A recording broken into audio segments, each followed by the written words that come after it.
Welcome again to another edition of Where Life Meets Music. Conversations with artists from the soundtrack of our lives. While touring in support of their third album, the legendary band Chicago played Carnegie Hall for a week between April 5 and 10 in 1971, recording 8 concerts including 2 matinees to become the first non-classical group to perform 6 nights in a row at the world-famous venue. At Carnegie Hall, volumes 1 through 4, affectionately called Chicago 4, was first released on the 25th of October 1971 and reached number 3 on the Billboard 200. Fast forward to April 5 of this year, 50 years to the day of that first Carnegie Hall concert, Rhino Records has issued a statement that the label would release Chicago at Carnegie Hall complete. This spectacular deluxe edition is embossed with the group's classic logo. For the first time, this 50th anniversary 16 CD box features all 8 shows in their entirety, a 28-page booklet, photographs, and includes replicas of the 3 posters that accompanied the original vinyl release, images of the original concert program, tickets, along with other memorabilia from the historic event. Lee Loughnane and engineer Tim Jessup spent nearly a year meticulously going through more than 40 concert tapes at Lee's studio in Arizona to remaster every performance. Here to talk about those significant and memorable nights and matinees, plus this magnificent commemorative boxed set, joining me again in conversation from Chicago, trombonist Jimmy Pankow and trumpeter Lee Loughnane. Gentlemen, welcome. Great to have you here again. Thank you, Lich. Great to be here. Thank you so much. Lee, I want to start with you first, if you don't mind. You and engineer Tim Jessup. This is a daunting project, and I want you to tell me why you wanted to undertake it.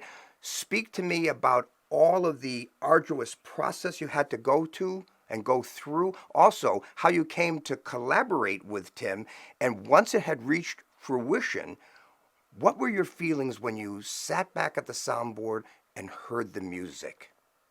Well, first of all, Mike Engstrom from Rhino Records called me and told me that they were thinking of doing the Carnegie Hall project in its entirety, all eight shows.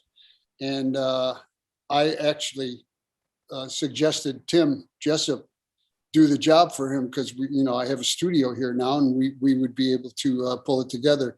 And then I asked if I might be able to sit in and do it along with him. So I all of a sudden became the producer. And it's sort of like doing the History of the World Part 1. As it turned out, took 10 months to get it done. And once we got the tapes, Tim had to go through 41 tapes, which were transcribed which were made into digital tapes from the original analog tape. Once we got the digital tapes, Tim started going through them one at a time, just taking out noise that was there. Just hums and 60 cycle hums, and once you take one out, then you got to go to the next one. So he did that for like 2 months before we even got down to the music.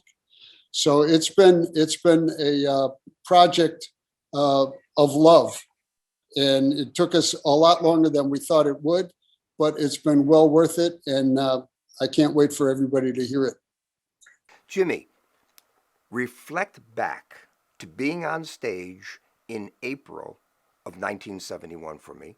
Then let's move along to right before the boxed set was released, the original box set in October of that year.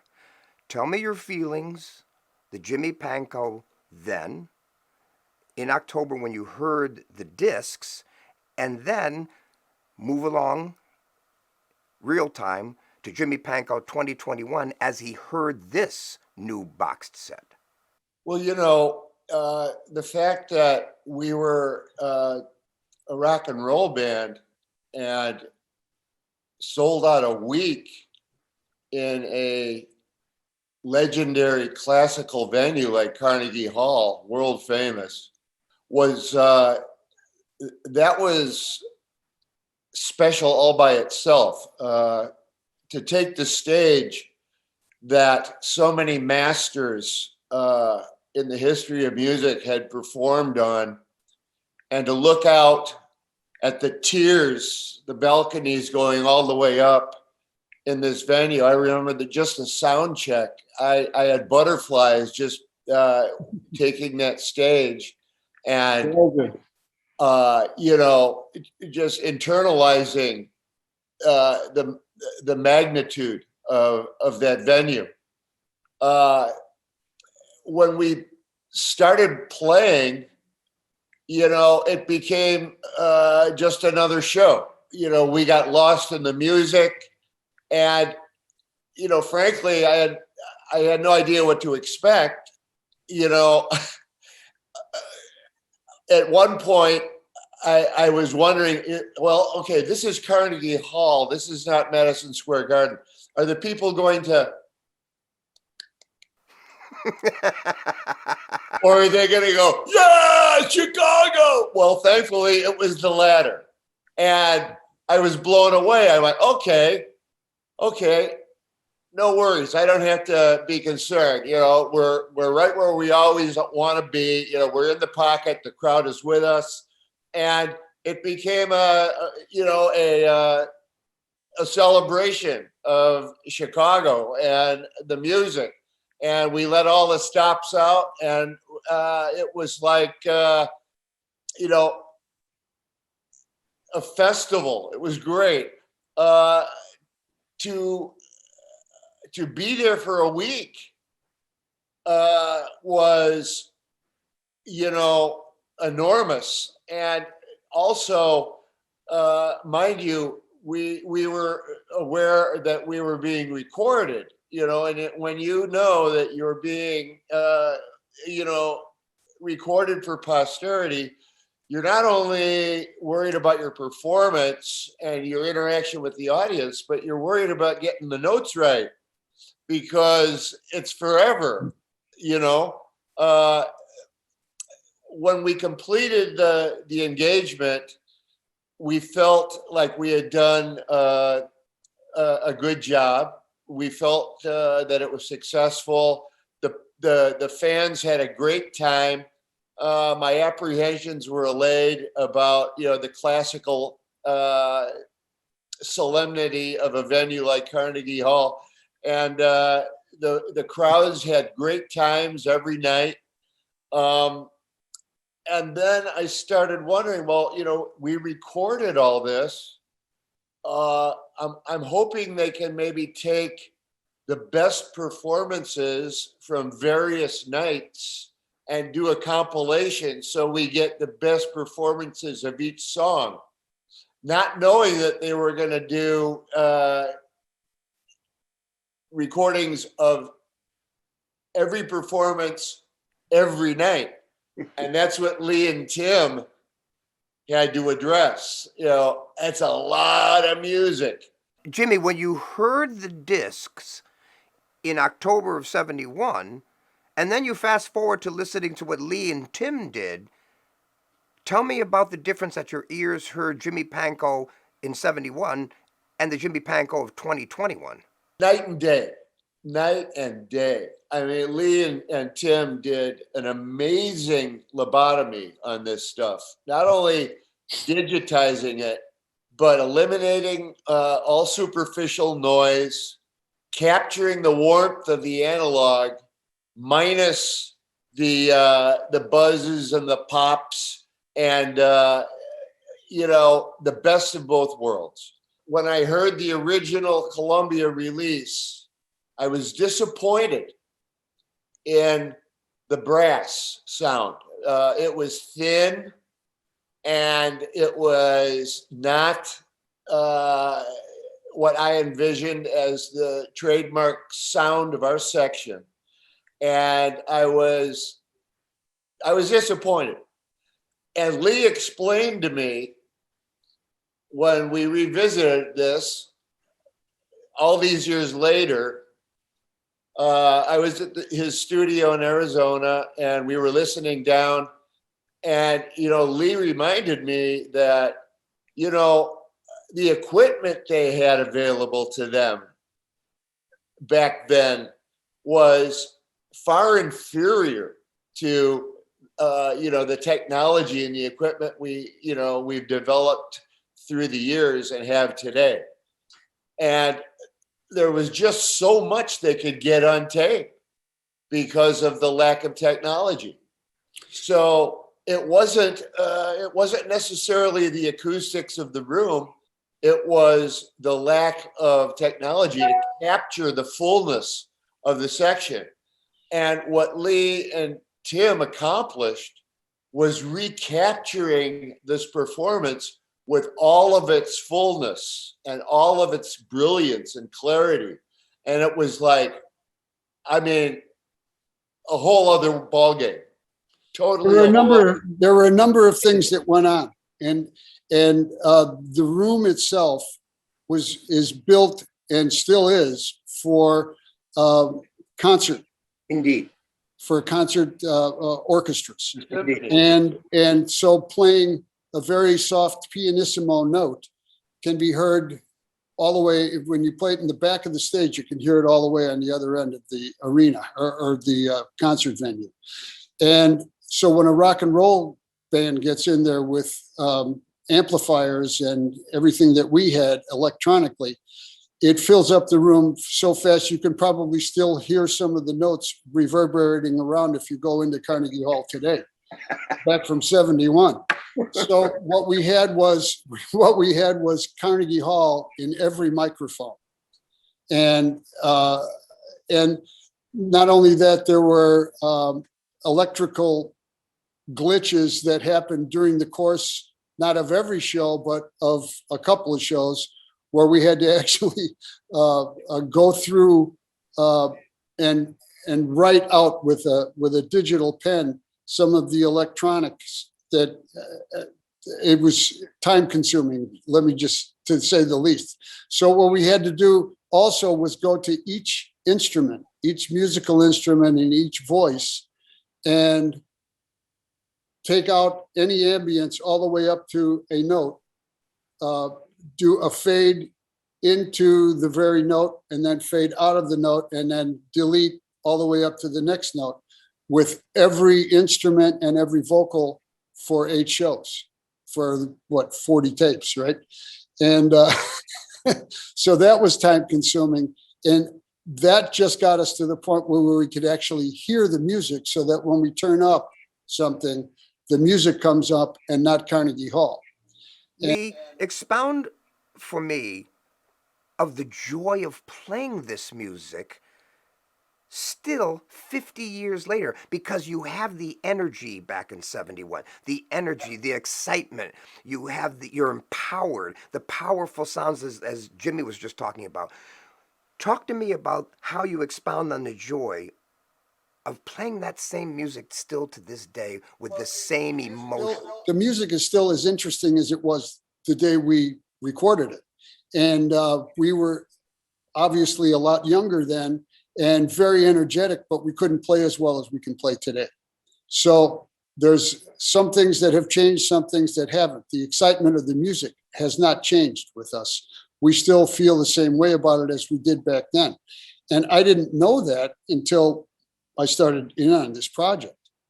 Because like Jimmy, I thought that we had always thought as a group that the album didn't sound that well. And we were amazed that it sold 1 million copies. But very happy that it did, but we were surprised that it was accepted so well.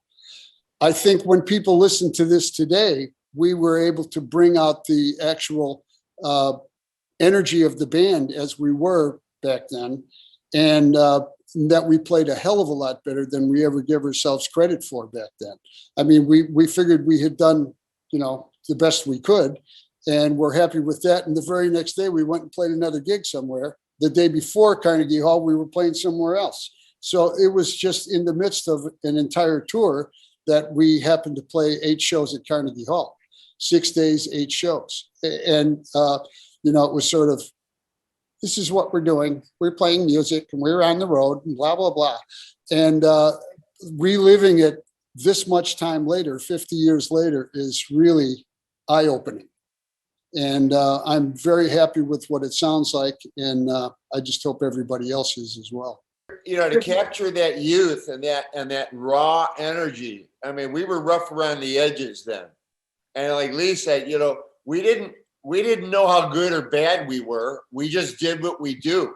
And, Carnegie Hall, as special as it was just another gig, frankly, and we were on the road 280 to 300 days a year back then. We were, so busy that we didn't have time to really contemplate anything but, getting our butt on stage on time and doing the best show we knew how to do, and then saving enough for the show tomorrow and the day after that, So it was an enormous work ethic. I get tired just thinking about the amount of gigs we used to do back then. This brings me to the point, as I listen to both of you in dialogue to the answer to that question. There is a difference between listening to music and hearing music. Listening to music is something like it's around you, so to speak. You're not really plugged in. You could be doing things around the house. You could be driving and not paying attention. Hearing, pardon me, hearing is really the understanding of what was intended. So you're listening with intent. You want to know what the artist felt. Those two things come together in concert, and then you can genuinely have this observation of how to define the music accurately. So with that, there's a difference between listening and hearing. I want you to speak to the fact that Chicago fans, if they don't get this box set, if they don't live with it, if they don't plug into it and actually hear what was intended so they can observe it perfectly, as we were just saying. Having said that, if they don't get it, what are these fans missing? They're missing something, and you tell me what it is. Well, they won't know what they're missing because they don't have it. So they should go out and get it, because then they won't be missing anything. The original recording, it captures the vibe of the performances, but it does not do justice to the audio aspect of the performances. So the re-release that Lee and Tim worked so hard on is the absolute best of all worlds in terms of retaining the energy and the vibe of the audience and band interplay. So this is, like Lee said, truly an in the audience experience. It's like you're in the 10th row, you close your eyes, and you're on stage, baby. It's that cool. Front row, must be the front row. Thanks to you, though, Lee and Tim. Lee, you first, then we're going to go to Jimmy. Terry Kath, an integral part of this band. Yes. Centerpiece in a lot of ways of this band. What would his thoughts be of this illustrious boxed set if he were still here with us today? I think he would like it. And being one of the major soloists at the time, he would be ecstatic being able to hear from night to night and song to song, because we did the same songs a number of times. And, at that time we only had 3 albums. So we could do most of our songs in one show without having to worry about being able to fill up a show. So by that time we had enough hits from the first album and second album where it was tough getting the third album to come in. And we were just rehearsing some of the songs on stage live at Carnegie Hall, unbeknownst to anyone else in the crowd. But we knew, and Robert announced from the stage, that we're like Song for Richard and His Friends. We did it a number of times during the 8 shows, but we had just learned it before the first show at Carnegie Hall and tried it out anyway. It was like, we were kids, we're not worried about messing it up. And we just went ahead and did it. And, but it was a lot of fun. We were kids on the cliff and we didn't mind jumping off and seeing what happened. Yeah, we were immortal. And speaking of Terry, man, Lee and Tim played me freeform guitar, redone.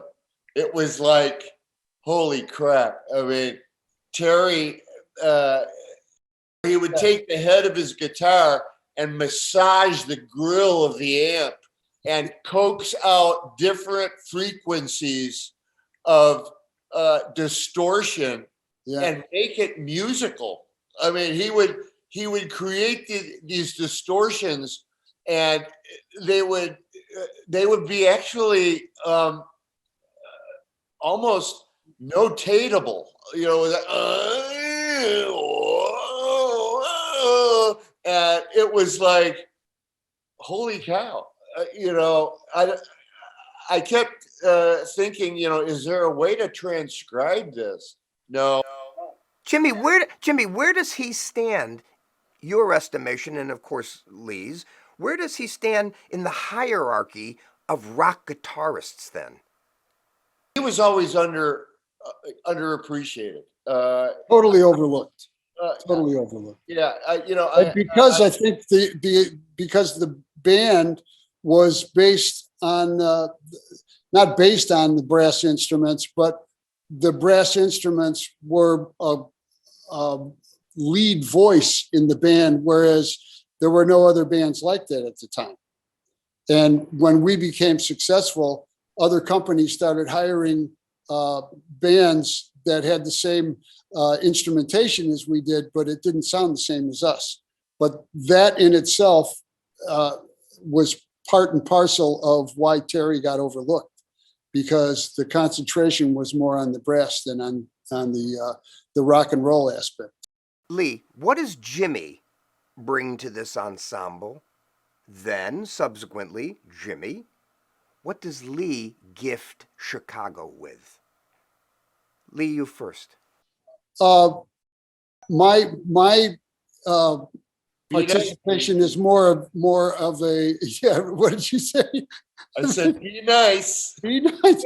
My is an interpretation of what these guys have written, and to try to make it come to life as best I know how to do.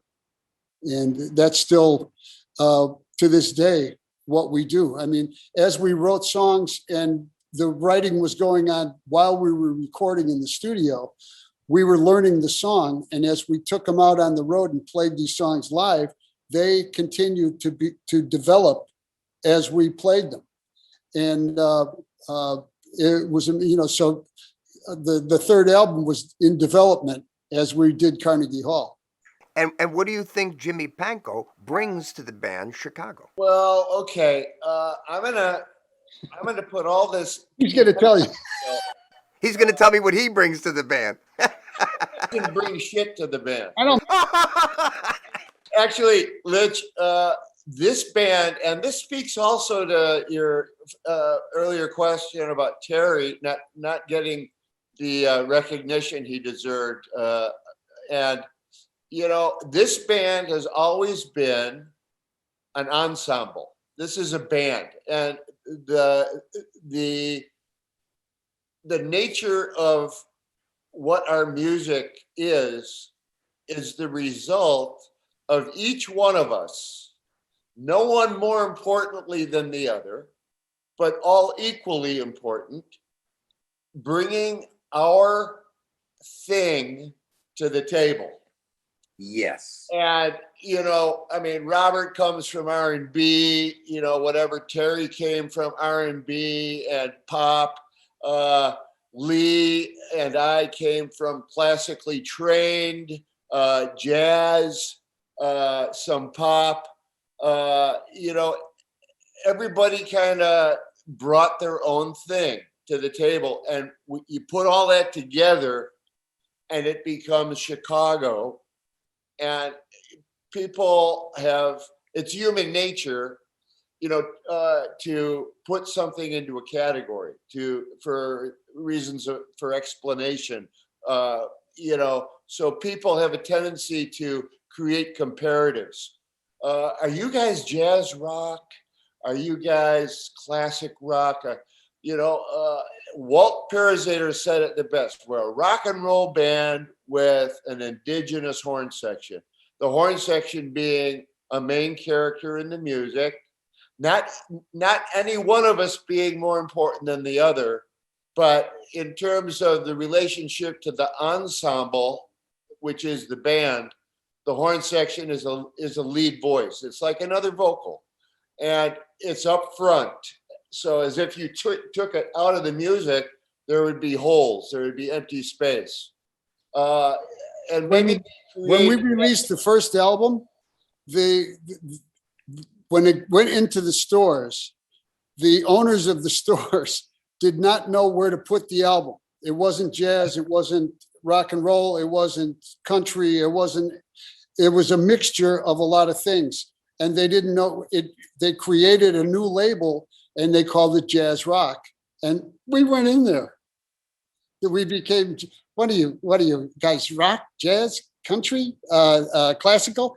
Lee, with the 2 minutes we have remaining, 60 for you. I certainly want to hear Jimmy's 60. I want to ask you this. When you think of this stunning, timeless, extraordinary boxed set, this is a deluxe edition boxed set, it really is at a pinnacle of a release in the Chicago library, in the catalog. In terms of Chicago legacy, where do you put this boxed set from Rhino? It was at a time where, we've said before, we were just in the midst of touring, and it was set up as an event, which it now has definitely come to be. It became our fourth album, and at that time it was just it was a 4-record set, but it was really one show, a compilation of one show throughout an 8-day performance, or an 8-show performance. And now today, it is, when I look back on it and listen to it, I realized that it was us doing the best we could at the time, playing one show after another, not thinking that this is going one way or another. We were just putting the time and effort in on each song as we played them. And that's what shows through to me now. We weren't trying to make it the best thing that's ever been heard, or is there some sort of legacy that we're building for ourselves? We just were playing music, and that's all we still do today. Carnegie Hall is significant, if for nothing else. It's a record-breaking performance by a pop act at a legendary symphonic music venue that will never be equal. And to capture this maximally, as Lee and Tim have for this new release, is justifiable, because this is a significant body of work, and people are going to hear the band like they've never heard it. A masterpiece of a release, and you have to give a bow to Tim Jessup and, of course, Lee Loughnane. Chicago at Carnegie Hall, complete. Rhino Records, we thank you for working on it as well.